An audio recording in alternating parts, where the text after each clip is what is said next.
பாகிஸ்தான் பிரதமர் ஷெபாஸ் ஷரீப் அரசுக்கு எதிராக பாகிஸ்தான் ஆக்கிரமிப்பு காஷ்மீரில் போராட்டம் நடத்தியவர்கள் மீது போலீசார் துப்பாக்கிச்சூடு நடத்தியதில் 2 பேர் உயிரிழந்துள்ளதோடு 22 பேர் காயமடைந்தனர்.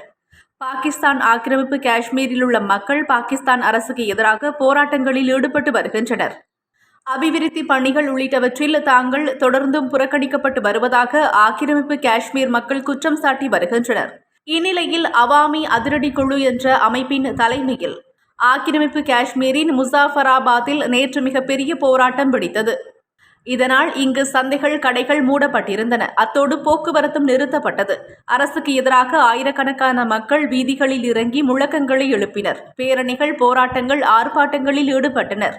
பாகிஸ்தானில் வசிக்கும் காஷ்மீர் அகதிகளுக்காக ஒதுக்கப்பட்ட 12 சட்டசபை தொகுதிகளை ரத்து செய்ய வேண்டும், மானிய விலையில் கோதுமை மா, நியாயமான மின்சார கட்டணம் உள்ளிட்ட 38 அம்ச கோரிக்கைகளை போராட்டக்காரர்கள் வலியுறுத்துகின்றனர்.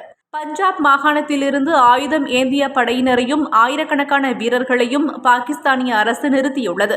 மக்கள் அணிதிரள்வதை தடுக்க நேற்று முன்தினம் நள்ளிரவு முதல் இணைய சேவைகளும் நிறுத்தப்பட்டுள்ளன. இந்நிலையில் போராட்டத்தில் ஈடுபட்ட பொதுமக்கள் மீது ராணுவம் துப்பாக்கிச்சூடு நடத்தியது. இதில் 2 பேர் உயிரிழந்தனர், 22 பேர் காயமடைந்துள்ளனர்.